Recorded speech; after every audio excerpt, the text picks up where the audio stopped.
तारीख में पहली बार आज़ादी के बाद पहले किसी एमएलए ने सेंक्शन कराया है। मानंदा में ब्रिज अख्तर ईमान को मौका मिला है। इन्होंने वादा किया था ना कि सीमांचल डेवलपमेंट काउंसिल बनाएंगे। अपोजिशन में नहीं है, सरकार में भी आए, कोई एक कदम भी उस पर आगे बढ़ाया। किसी कौम को तुम बर्बाद करना चाहो तो उसकी गर्दनों पे शमशीर मत चलाओ, उसकी मादरी जबान से छीन लो। सबसे ज्यादा जुल्म अगर किसी के साथ हुआ तो माइनॉरिटी के साथ। लालू जी की क़यादत खड़ी ही हुई थी मुसलमानों के सहारे से। देखिए, धोखा और फरेब हमारी सियासत का एक बड़ा हिस्सा हो गया। अस्सलाम वालेकुम, आदाब। जनता एक्सप्रेस में आपका स्वागत है।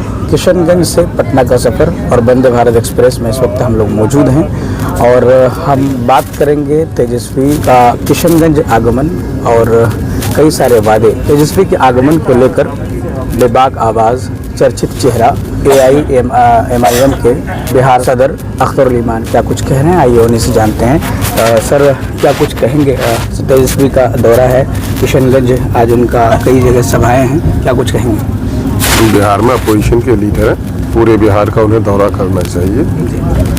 और सीमांचल की सरजमीन तो मेहमान नवाज रही है, वो सबकी मेहमान नवाजी करते रही है। लेकिन मामला ये है कि इस वक्त उनका जो दौरा है वो आइंदा के इलेक्शन और अपने संगठन के लिए है। लेकिन किशनगंज की सरजमीन तलाश कर रही उन लोगों को भी, जब किशनगंज सैलाब में होता है, किशनगंज के दूसरे मसाइल खड़े होते हैं, उस वक्त उनकी खबर कौन लेता है, ये दरअसल किशनगंज के लोगों को, सीमांचल के लोगों को देखना चाहिए। तेजस्वी जी आपदा की बात कर रहे हैं, तेजस्वी जी किशनगंज और सीमांचल की विकास की बात कर रहे हैं। AIMIM से पूर्व विधायक जो कि अभी RJD में गए हैं, उनके नेतृत्व में काम करने की बात कर रहे हैं। तो क्या लगता है आपको कि 17 महीने से अधिक उनकी सरकार रही, वो सरकार में रहे, तो उस वक्त तरक्की की बात करते करते अब तक तरक्की नहीं हो पाई, अब बीजेपी की सरकार में तरक्की की बात कर रहे हैं, क्या कुछ कहेंगे इस पर? देखिए, धोखा और फरेब हमारी सियासत का एक बड़ा हिस्सा हो गया है। बात चूँकि आपने ऐसे दुखते हुए रग को छेड़ दिया है कि उस पर खुलकर बोलना मेरी मजबूरी भी है और मेरा फरीज़ा भी है। सीमांचल के साथ बरसों से नाइंसाफ़ी हुई है। दिल्ली और पटना की दोनों क़यादत ने हमारे साथ जुल्म किया है, हमारे वोट लिए और बेशतर इस इलाके के लोगों ने उसी पार्टी को वोट दिया जिनका इख्तियार रहा, जिनकी हुकूमत रही, यानी सेंटर में कांग्रेस को दिया और यहाँ पर कांग्रेस और राजद को दिया। और बल्कि सच तो ये है कि लालू जी की क़यादत खड़ी ही हुई थी मुसलमानों के सहारे से, और मुसलमानों की बड़ी आबादी है सीमांचल में, और साथ ही जो दलित भाइयों की भी आबादी सीमांचल में है। अगर इनके हालात का मुवाजना कर लें तो दिल्ली ने भी कोई इस पसमानदा इलाके के लिए प्रोग्राम नहीं बनाया और पटने में नहीं बनाया, यानी दोनों सरकारों ने दगा किया है। हम तो बीजेपी की सरकारों से बहुत ज़्यादा उम्मीद नहीं रख सकते हैं, क्योंकि मुस्लिम दुश्मनी पर और दलित दुश्मनी पर खड़ी है सरकार, मजहबी मुनाफरत की सरकार है। लेकिन जो लोग समाजवाद का नारा देते हैं, ऐसे लोगों को तो इंसाफ करना चाहिए था। आप सीमांचल का देख लीजिए, पर कैपिटा इनकम सबसे कम यहाँ पर है, मजदूरों का प्लान सबसे ज़्यादा यहाँ पर है, बीमार सबसे ज़्यादा लोग यहाँ पर रहते हैं, लोगों के रोज़गार के मौके यहाँ पर नहीं है। फ्लड से हर साल जो यहाँ पर हज़ारों हेक्टेयर ज़मीन कटकर ज़मीन नदी में मिल जाती है, हज़ारों लोग बेघर हो जाते हैं। इसके लिए यहाँ पर कोई फ्लड कंट्रोल का मामला हुआ या डिजास्टर मैनेजमेंट का कोई मामला हुआ, यहाँ पर नहीं हो सका है। एजुकेशन का कोई एक अच्छा इंस्टीट्यूट नहीं है। तो नतीजा ये हो रहा है कि सीमांचल के लोगों को लगता ही नहीं है कि आज़ादी की कोई सौगात इनको मिले हैं। बड़ी उम्मीद थी लालू की क़यादत से इनको, लेकिन लालू जी ने ही जज्बाती नारों में, यकीनन है कि एक चीज़ है कि लालू जी ने दलितों को आवाज़ दी और दलितों को उसने एम्पावर करने की कोशिश की।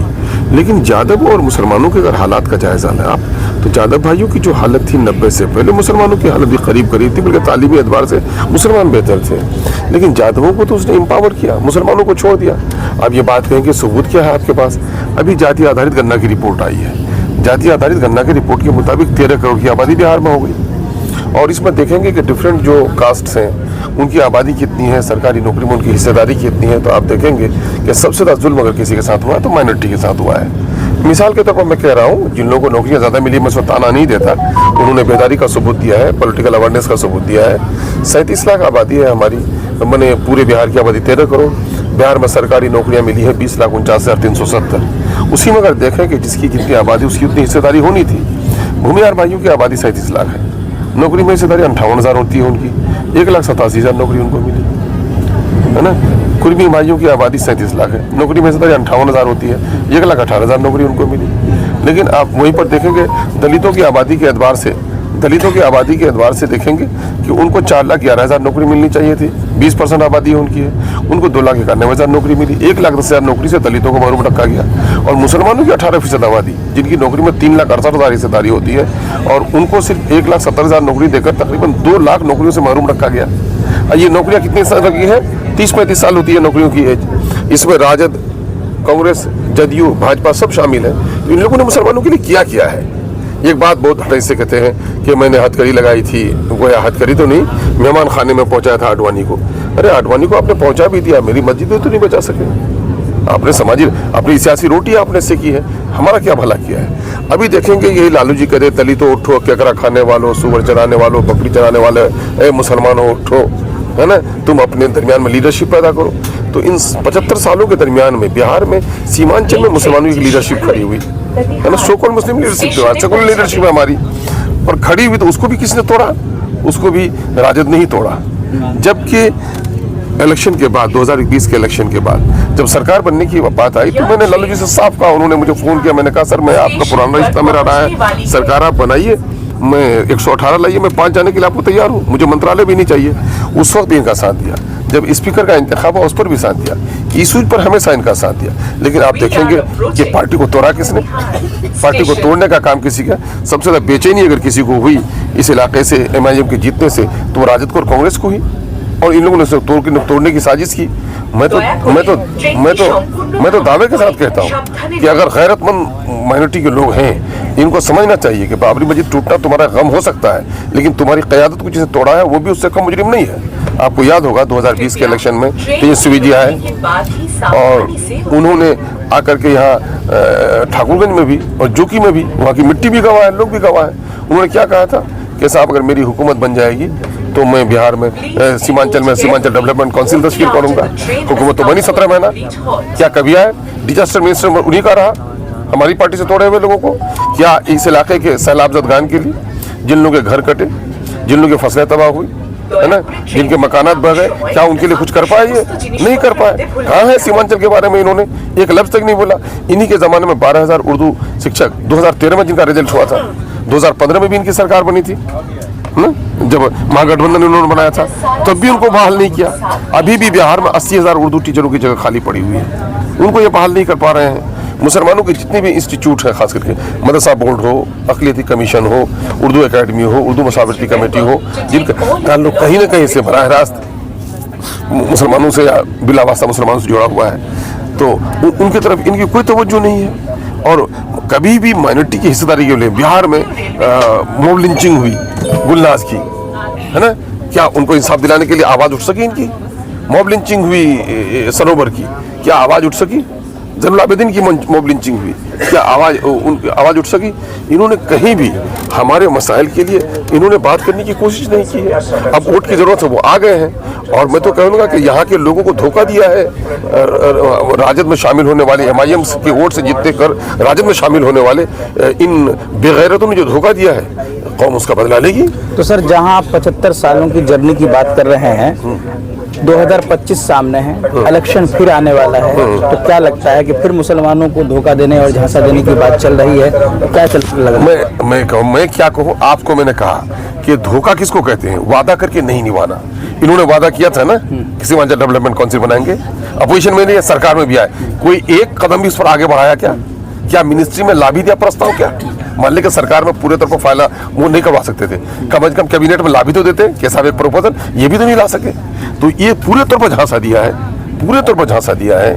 ये सिर्फ ये कार्ड खेल रहे हैं, जज्बाती कार्ड खेल रहे हैं, चूंकि बिहार में कास्टिज्म है और फॉरवर्ड लॉबी पूरे तौर पर बीजेपी के साथ हो गई है, तो जाहिर है कि इनको बैकवर्ड पॉलिटिक्स करनी है, तो उसकी वजह से मुसलमानों को साथ ले रहे हैं। जिस तरीके से फिर से वोटरों को रुझाना शुरू हो गया है 2025 इलेक्शन को देखते हुए, तो क्या मैसेज देंगे सर? क्योंकि 4 विधायक चले गए और फिर इस तरीके से वादा उस वक्त भी किया गया, फिर बाद में जब सरकार में आए तो उस वक्त भी वादा किया गया, तो क्या कहेंगे यहाँ किशनगंज वासी?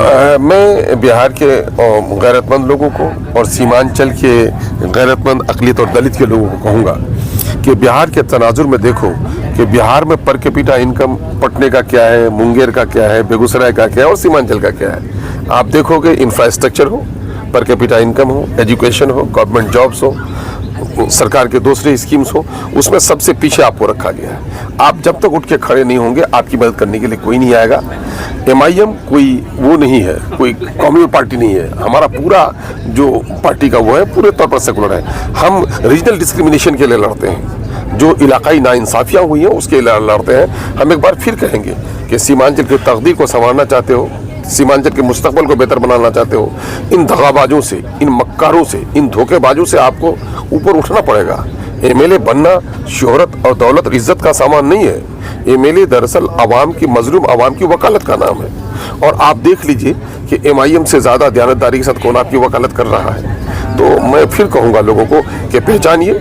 और जो कहा गया, मोहसिन इंसानियत ने कहा, एक मोमिन एक बिल में दोबारा डसा नहीं जाता है। अगर बार बार डसे जाएंगे, अपनी दुनिया आप पैदा कर अगर तो जिंदों में है। आप देख लेंगे कि बिहार में इस वक्त बड़ी कम आबादी, कलील आबादी है मने माझी की, उसकी लीडरशिप खड़ी हो गई है। आप देखेंगे कोई कुर्मियों की लीडरशिप खड़ी हो गई है। जात पर नहीं बांटना चाहिए, लेकिन जात की राजनीति बिहार में और यूपी में, बल्कि भारत के बहुत सारे हिस्सों में मजबूरी हो गई है। मजबूरी सबसे बाद को हमने कदम उठाया है, जब कोयरी की, कुर्मी की, जादवों की, मल्लाहों की, पासवानों की सियासी जमात खड़ी हो गई है। तो आप भी अपनी सियासी जमात खड़ी कीजिए। और इस सियासी जमात की खड़ी करने का मतलब कोई ऐसा नहीं है कि हम कोई सेपरेशन चाहते हैं, बल्कि ये है कि हम वाजिब इंसाफ और हिस्सेदारी की बात करने का मौका मिले। क्योंकि जब तक आपकी नुमाइंदगी नहीं होगी, आपकी बात कोई नहीं कर पाएगा। इन पार्टियों में जाने के बाद, इन पार्टियों में मुसलमानों की बात करना, मुसलमानों के हालात की बात करना गोया जुर्म है। मुँह पर पट्टी बंदी हुई रहती है।